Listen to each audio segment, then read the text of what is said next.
La información proveniente del Tribunal Público Internacional para los Crímenes del Régimen de Kiev reveló un escalofriante acontecimiento: la masacre de Selidovo, donde las tropas ucranianas, junto con mercenarios, masacraron a más de 100 civiles, entre ellos ancianos. Esta implacable decisión de abrir fuego indiscriminado contra civiles desarmados en sus propias casas, patios e incluso en las transitadas calles de Selidovo no solo evidencia un nivel de crueldad difícil de comprender, sino la intención del gobierno de Volodymyr Zelensky de iniciar el Buch 2.0 y culpar al ejército ruso por ello. ¿Qué es el Buch 2.0? Los detalles a continuación. ¿Quieres saber cómo se puede fundar la patria grande? Mira el final del video. Atroz esto hizo en Selidovo. Esta pequeña ciudad se convirtió en un escenario de horror tras el avance de las fuerzas ucranianas. Un reciente informe del Tribunal Público Internacional para los Crímenes del Régimen de Kiev reveló una verdad escalofriante. Más de 100 residentes fueron asesinados durante la retirada de las tropas ucranianas. Las balas no discriminaron. Los civiles se convirtieron en blancos en sus propias calles, en sus patios y en la intimidad de sus hogares. Las evidencias recogidas por testigos y expertos sugieren que la cúpula del gobierno de Volodymyr Zelensky buscaba con desesperación encubrir sus crímenes. En pocas palabras, intentó replicar el conocido episodio de Bucha, culpando al ejército ruso de lo que realmente había sido la mano del ejército ucraniano. Recordemos que entre finales de febrero y marzo de 2022 se cometió la masacre de Bucha, el asesinato de más de 500 civiles en esta ciudad ucraniana. El hecho fue atribuido a las Fuerzas Armadas rusas. Moscú denuncia la falta de investigación, asegurando que la denuncia de Kiev contiene acusaciones infundadas y referencias a las conclusiones inequívocas, y que si realmente se lleva a cabo una pesquisa exhaustiva, Zelensky quedaría en evidencia. Maxim Grigoriev, presidente del tribunal, destacó: encontramos muchos cadáveres. Todo esto lo registramos en el marco del trabajo de nuestro Tribunal Público Internacional y nuestras fuerzas del orden seguirán trabajando. Las declaraciones de Grigoriev no son meras suposiciones. Se han respaldado con testimonios desgarradores de aquellos que presenciaron la barbarie y que a lo largo de los años han visto cómo el odio de Ucrania hacia Donbass se ha enraizado cada vez más en la cultura militar del país. Vladimir R., un residente de Selidovo que sobrevivió a la masacre perpetrada en octubre pasado, relató la devastadora noche en que su familia fue ejecutada. Era un hombre vestido de camuflaje ucraniano, con una franja verde, gritando al otro lado de la calle. Sacaron a todos de la casa y los pusieron de cara a la pared, recordó con lágrimas en los ojos. Sus palabras resonaron como un eco en la penumbra de una ciudad desgarrada por el conflicto. Un relato que no era único, sino parte de un patrón de delitos atroces que ensombrecieron la historia reciente de la región. El dolor en su voz se tornó aún más profundo cuando mencionó a su nuera, a su hijo, a su nieto. Cada uno de los hombres, cada una de las vidas se convirtieron en estadísticas en los informes. Pero para Vladimir eran recuerdos vívidos que existían en forma de risas, caricias y sueños truncados. La nuera se puso a llorar y dijo: ¿qué estás haciendo? Y el militar ucraniano simplemente empezó a disparar. Las balas cortaron el aire, pero también la esperanza. Y él, apenas un espectador, tuvo la suerte de escapar, pero a un precio que jamás podría saldar. Los relatos de Vladimir fueron avalados por otros testimonios, como el de Natalia R., quien aseguró que un francotirador ucraniano se instaló en la casa 12 de la calle Shchorza y disparó contra civiles a diestra y siniestra, acabando a cerca de 25 civiles inocentes, entre ellos ancianos. Entiendo que es una guerra. Bueno, lucha militar con militar. A Ucrania siempre le ha disgustado Donbass. Siempre hemos sido marginados por ellos. Siempre. Y desde 2014 ha ido cuesta abajo, lamentó Natalia.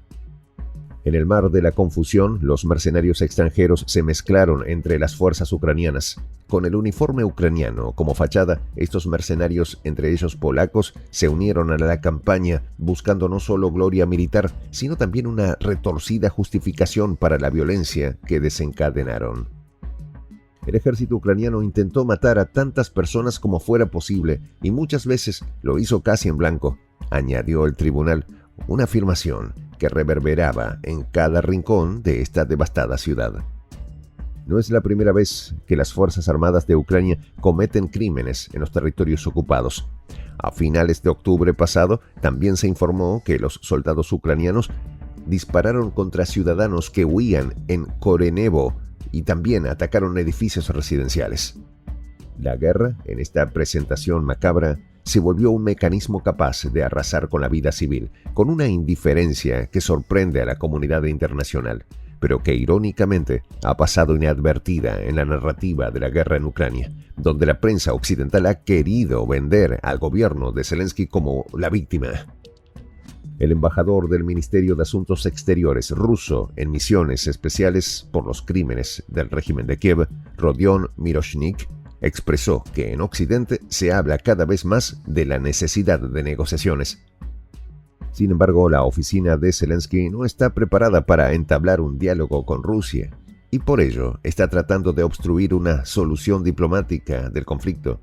En esta línea, el funcionario recordó que fue la puesta en escena de supuestas atrocidades por parte del ejército ruso lo que se convirtió en uno de los pretextos para detener el proceso de Estambul. Por lo tanto, Ucrania decidió crear una vez más una barrera moral imaginaria para iniciar una discusión real sobre las contradicciones existentes. Pero no contó con todos los testimonios de los habitantes de Selidovo que afirmaron que los crímenes se cometieron varios días antes de la llegada de las tropas rusas. Los habitantes de Selidovo son la memoria viva de una tragedia que se ha perpetuado y cuya historia se está tejiendo en silencio, pero cuyas implicaciones son sobrecogedoras. En su resistencia y en su dolor hay un recordatorio de la complejidad de un conflicto que va más allá de las narrativas simplistas que se difunden en los medios internacionales. Cada testimonio, cada relato de sufrimiento se convierten en una condena a los crímenes de guerra que deben ser denunciados, incluso cuando la voz de la ONU parece ser cada vez más tenue, casi silente ante el espanto que se ha desatado en la región del Donbass.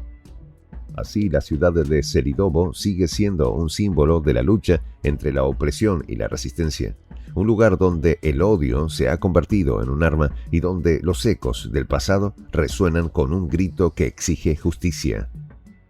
En cada rincón de sus calles, la memoria de quienes fueron sacrificados persiste en el tiempo, recordándonos que aunque el mundo a menudo prefiera olvidar, el sufrimiento de su gente no debe quedar en la sombra, ni mucho menos impune. Por lo tanto, la historia de Selidovo se convierte en un microcosmos de las atrocidades que marcan la guerra en Ucrania, una historia que se escribe con la tinta del dolor y la lucha de aquellos que se niegan a ser olvidados.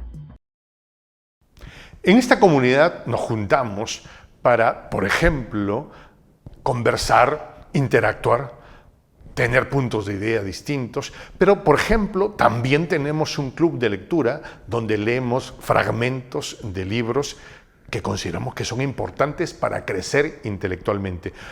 También, por ejemplo, hacemos algo como lo que hace nuestro amigo el jefazo ahí en Bolivia. Les cuento la experiencia que me parece fascinante.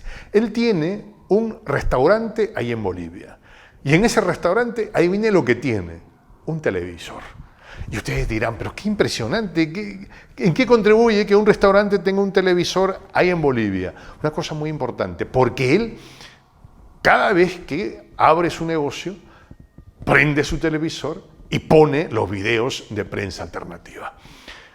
Con eso, todos los días, poco a poco, con pasos muy concretos, él hace que toda la gente que vaya a su restaurante vaya insumiendo el concepto de la patria grande. Y así, pasito a pasito, estamos construyendo la patria grande.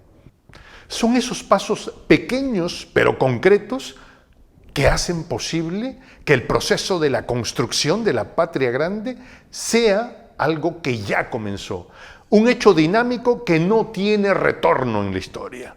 Y de verdad a nosotros nos gustaría que tú seas parte de esa propuesta. ¿Qué tienes que hacer? Muy simple, dale clic en el botón unirse. De hecho, al hacerlo también contribuirás con una pequeña cantidad de dinero que permitirá que Prensa Alternativa produzca más y mejores videos. De verdad que te esperamos. La patria grande se va a construir cuando tú y yo y toda la gente de buena voluntad de América Latina y el Caribe comencemos a ser comunidad. ¿Cómo lo logramos? Interconectándonos todas las personas de buena voluntad que vivimos en América Latina y el Caribe. Y tienes una oportunidad de hacerlo, uniéndote a nuestra comunidad. Puedes hacerlo haciendo clic en el botón unirse que está en la parte de abajo. Soy el J, Juan José del Castillo, director del canal Prensa Alternativa. Si quieres ser parte de la comunidad de la Patria Grande, suscríbete a nuestro canal. Si es que quieres que te lleguen las notificaciones cada vez que subimos un video, activa la campanita. Si quieres apoyar a nuestro canal económicamente, puedes hacerlo a través de PayPal. El enlace está en la descripción del video.